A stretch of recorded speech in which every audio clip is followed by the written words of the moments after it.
Bonjour, bonjour, j'espère que vous allez bien. Je vous retrouve aujourd'hui pour un veau façon marengo. Comme vous le savez, j'avais acheté 1,2 kg de veau, de l'épaule de veau très exactement, et je l'ai coupé en deux pour faire deux recettes différentes.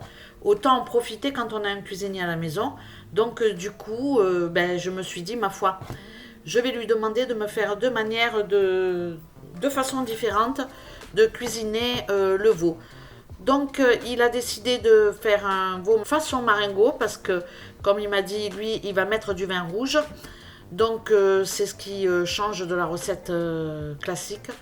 Et puis, beaucoup d'olives vertes. Donc, pour sa recette, il a besoin d'un oignon blanc, un oignon rouge, trois quatre gousses d'ail.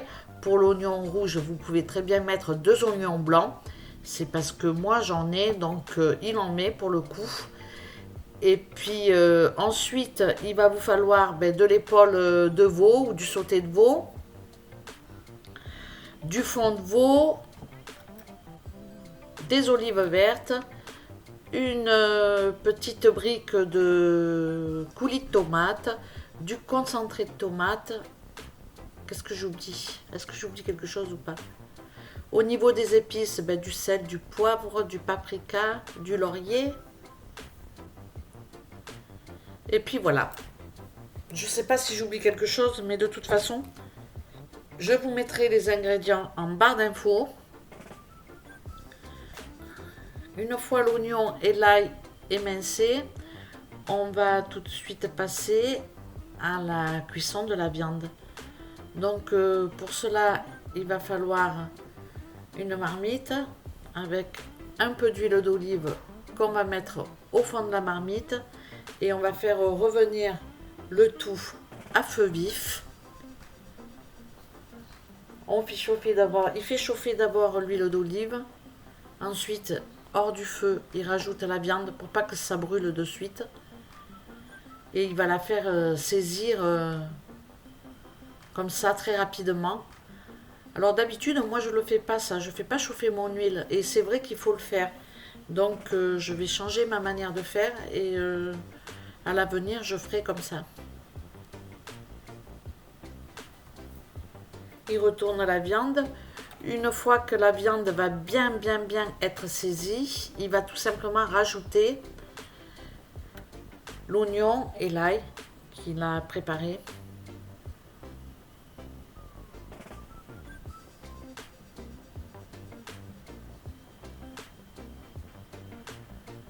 Donc on remue pour pas que ça accroche.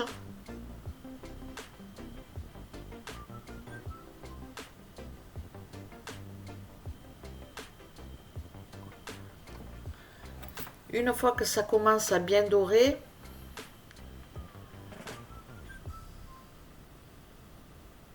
on met une grosse tasse, un petit bol quoi, de vin rouge.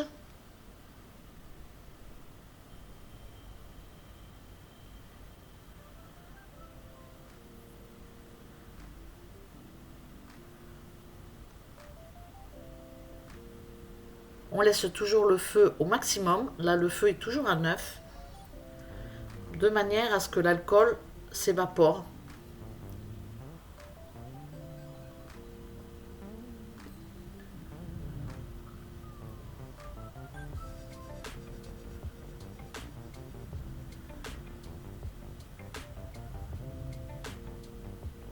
Voilà, on regarde si les sucres se sont bien décollés du fond.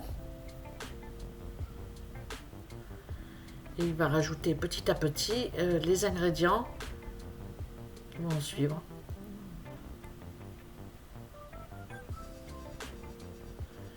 Une petite feuille de laurier.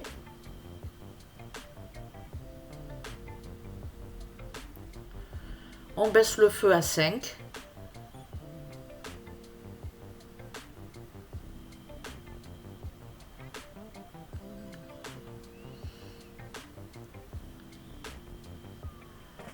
On rajoute le paprika.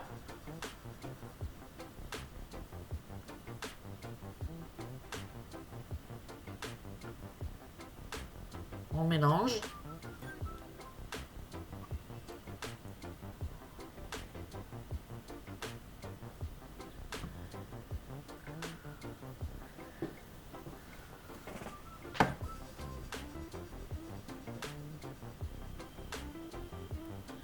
On remonte le feu à 8. Je pense parce que l'alcool ne s'est pas encore tout évaporé. Je ne sais pas pourquoi il remonte le feu.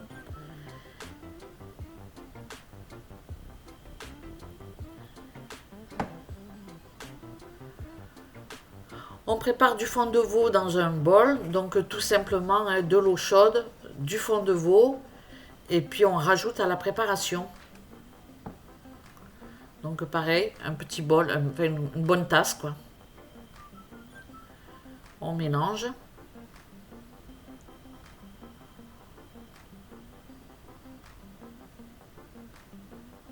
On rajoute ensuite le coulis de tomate. Donc comme vous le voyez, on met une brique en entier.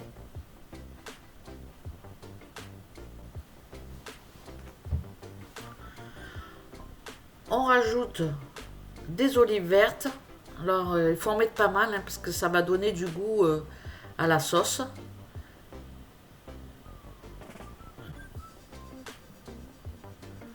On rajoute du sel, du poivre.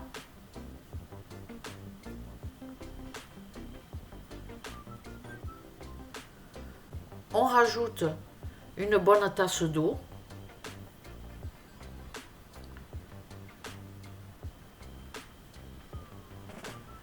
On couvre et on va laisser cuire pendant à peu près 3/4 d'heure, une demi-heure, 3/4 d'heure, parce qu'il y a déjà pas mal de temps en cuisson. Et comme vous le voyez, la plaque a été mise à 3. En fin de cuisson, on rajoute le concentré de tomate et on goûte le plat pour voir s'il faut revenir sur l'assaisonnement ou pas.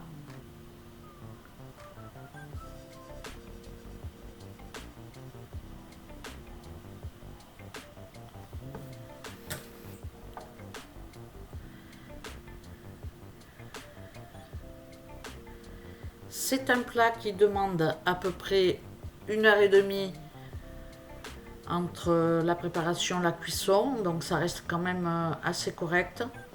Bon, la viande, on l'a coupée quand même en petits bouts, hein. On a rectifié l'assaisonnement, c'est-à-dire il a rajouté du poivre et du sel. Franchement, c'est un bon plat. On a mangé ça avec des pâtes, puisque là, il y a 2 jours, on avait mangé la blanquette de veau avec du riz. Donc voilà, voilà. Je pense qu'à l'avenir, je ferai ces 2 recettes. Je trouve que c'est une autre manière de manger le veau. Et franchement, je ne l'avais jamais fait avec le vin rouge et la sauce tomate. Donc du coup, je garderai cette recette sur le coude. Et franchement, avec des pâtes, moi, je me régale. Donc voilà, on n'a plus qu'à dresser les assiettes et passer à table. Je vous laisse bien évidemment nos assiettes de fin. Donc pour l'après-midi, j'avais envie de faire des chaussons aux pommes. J'en avais déjà fait, ils étaient un peu gros, donc j'essaie de m'améliorer. J'ai épluché 3 belles pommes et j'ai mis du jus de citron pour pas que les pommes noircissent. Ensuite, j'ai mis mon feu à ma casserole à chauffer et j'ai rajouté quelques cuillères à soupe d'eau de manière à ce que ça n'accroche pas au fond. Donc j'en mets quelques-unes, j'en mets 3-4 comme ça, et puis j'en remettrai après par la suite. Je mélange. J'aime beaucoup ajouter un peu de cannelle dans ma compote de pommes. Donc du coup, je vais mettre une bonne cuillère de cannelle, on aime beaucoup ça. Et puis je vais laisser cuire.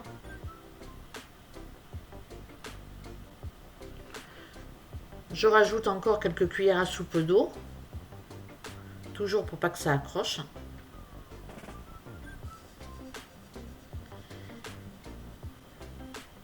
Puis je vais rajouter 3 cuillères à soupe de cassonade. J'aurais pu en mettre que 2 parce que c'était quand même relativement sucré. Bon, voilà. La prochaine fois, je mettrai peut-être 2 cuillères seulement au lieu de 3. Donc je prends mon presse-purée et puis tout simplement j'écrase les pommes de manière à faire une compote. Bon, s'il y a des petits morceaux, c'est pas bien grave, hein. Une fois ma compote bien écrasée, je vais tout simplement la mettre dans un petit contenant et la laisser refroidir avant de faire mes chaussons parce que je ne peux pas mettre la compote sur ma, ma pâte feuilletée, hein, c'est pas possible. Donc il faut attendre une bonne heure pour que la compote soit complètement froide. Donc je vais la laisser refroidir et puis ensuite je la mets dans un contenant dans le réfrigérateur pour que ça aille un peu plus vite.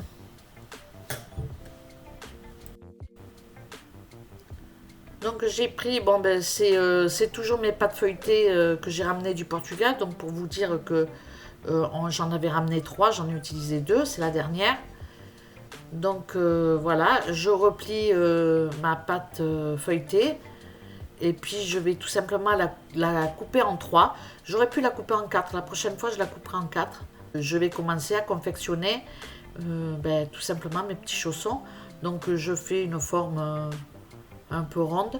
Ma compote de pommes est bien froide, hein, je l'ai mis dans un contenant au réfrigérateur. J'ai plus de rouleau à pâtisserie, je sais pas ce que j'en ai fait, mais j'en ai plus. En même temps, je fais pas beaucoup de pâtisserie, donc ça me fait pas défaut, hein. Mais bon, je pense que j'ai dû les mener au Portugal et là-bas, je dois en avoir 2 ou 3. C'est pas bien grave, hein. Donc voilà, on fait comme un petit rectangle, enfin un ovale ou je sais pas trop. La forme, c'est pas évident. Surtout sans matériel comme ça, c'est pas simple. Il va falloir que je me trouve une bouteille. La bouteille, ça marche bien.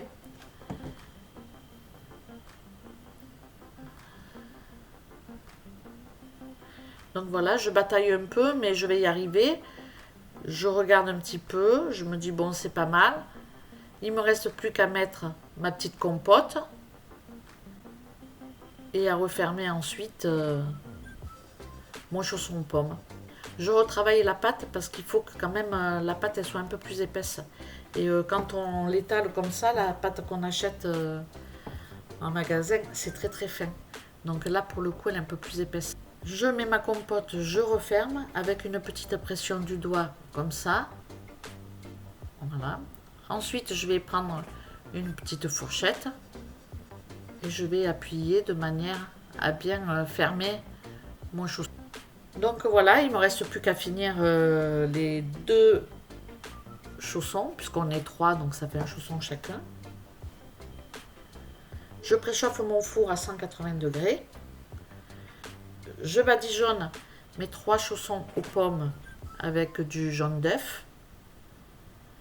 Je fais des stries sur le dessus pour que ce soit un petit peu joli.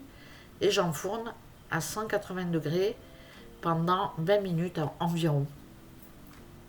Il faut surveiller la cuisson parce que selon les fours, ça peut légèrement changer. Donc voilà, je vous laisse avec le résultat final. Cette vidéo est à présent terminée. J'espère qu'elle vous aura plu. En tout cas, je vous remercie de l'avoir regardée. Et puis je vous dis à très bientôt pour de prochaines recettes. Ciao, ciao!